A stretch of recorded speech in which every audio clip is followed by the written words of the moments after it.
Okay, welcome back everybody to today's webinar here at BINA. So today's topic is hypocrisy really that bad? The connection to this week's parsha, we'll see in a moment. So the truth is, it could be very bad. When discussing hypocrisy in the case of a role model, it can be terrible. So a role model can mean either in an official capacity, like a parent or a teacher or a rabbi who claims to be one thing but is actually another, which actually is the definition, if you look in the dictionary, of the word hypocrisy. It says a feigning to be what one is not, or to believe what one does not, or behavior that contradicts what one claims to believe or feel. So if you go with that definition of hypocrisy, and in the case of a role model, that could be terribly destructive, especially if you're talking about little children. Children have a knack of picking up when adults are, we call in Yiddish, hacking in Shainik. Hacking in Shainik is an expression in Yiddish, which means that you're just talking total nonsense, you don't believe in a word you're saying, and in your practical behavior, you don't act like that. So why should I emulate or go in the ways that you're trying to educate me? Especially when a prominent, well-known rabbi does something terrible, hypocritical, something that they've preached to their congregation, and they go and do the exact opposite. Obviously, that can be terribly destructive to the message which that rabbi or prominent figure is trying to bring out. So that is the definition of hypocrisy that the dictionary says, and in that case, it's a terrible thing, especially when talking about a role model. However, the term hypocrisy sometimes is used in a more looser form. And we'll say this on two levels. First of all, when somebody says that in most of what I do it one way, why will I be hypocritical and do it another way? So for example, if somebody doesn't keep kosher, or doesn't keep Shabbat, and then decides, well, if that's the case, why should I keep Yom Kippur? Isn't that hypocritical? In other words, the whole year round, I don't keep this, so one day a year I should start keeping this. That's like being hypocritical, right? So somebody says, I don't keep kosher, so I'm not going to keep Shabbat, or vice versa, because they're being hypocritical. Over here, hypocrisy becomes a non-issue. Because the issue over here is not hypocrisy. The issue over here is that you're doing something wrong. So in other words, the focus on this issue it's a total waste of time. Why would you focus on the hypocrisy aspect to it? That I'm doing something good even though I normally do something bad. Why don't you focus then on the other way around? Let me try work on the things that I do wrong, irrelevant and irrespective of what I do good. That's not, the two things have nothing to do with it. Just because I did something bad doesn't mean I should go and not do something good. On another level, and this is becoming more and more prevalent in today's society, people tend to do things or not to do things because they want to be true to themselves. If I don't feel like doing it, why should I do it? Not only why should I do it, it's wrong to do it. I don't feel like this is right for me. So by me doing it, I'm being hypocritical. I'm going against my conscience. I'm going against what I feel in my heart. I'm not following my heart, to use a common expression that is used nowadays. In both of these cases, the hypocrisy aspect is irrelevant. And actually, in the second case, it's not only irrelevant, it's actually downright wrong. Because if I only do what I feel like doing, then I'll never do anything good. The truth is that what we feel is actually not nearly as relevant as what we do. Now obviously, we do have to work on our feelings, and we do have to work on our personality, but at the end of the day, to use an expression of the Mishnah, ha'maisa hu ha'ikr. The action is the main thing. If I don't feel like putting on tefillin today, but I do it anyway, it's a mitzvah. I've done something with infinite value, whether I like it or not. If I don't feel like being in a good mood today, and therefore I'm not interested in being nice to people, but I'm nice to people anyway, and I smile to them and I greet them with a nice hello, who cares if you don't feel that way? Who cares if it's quote unquote hypocritical or you're not being true to your feelings or true to yourself? We don't really care about your feelings right now. We care about what did you do that's right.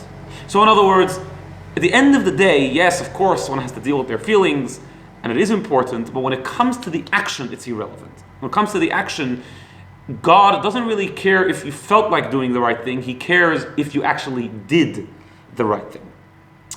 However, this discussion actually goes deeper.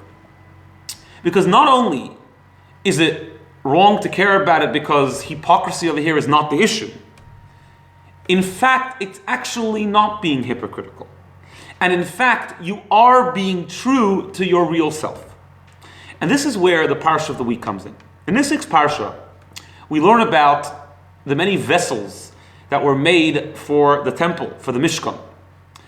And in the Mishkan, one of the holiest vessels was the Aron HaKodesh, the Holy Ark. The Holy Ark was placed in the Holy of Holies. The way the Torah describes the way you should make the Ark, the Aron, the commentaries learn out from that the way the Aron was fashioned, it wasn't actually one box. It was 3 boxes. The innermost box, in which the luchais, the tablets, were actually placed inside, was plated gold.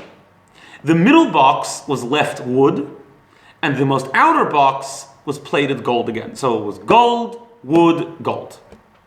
What's the significance of that? Why was the Aron made that way? So of course, I'm sure I've mentioned this many times, the building of the Mishkan wasn't just a physical building. We are all a Mishkan, we all are a temple to God, and the temple, the physical temple, was more like a model of how our temple should look like. We also have 3 layers. We have our core identity. In the case of a human being, the fact that we're a human being. In the case of a Jew, the fact that we have a Jewish soul, which is always pure and always connected to God and always really wants to serve God no matter what we do or feel. That's our innermost layer. Then we have the middle layer. The middle layer is our character, our mind, our heart, the way we understand things, the way we feel. Then we have the most outer layer, which is our behavior, which is what the outside sees, what everyone else sees, the way we speak, the way we act. What the Torah is telling us is like this. The most innermost layer is always gold. No matter what you feel like doing, no matter where your mind is, even no matter what you did, the innermost layer is always gold. It's always pure gold.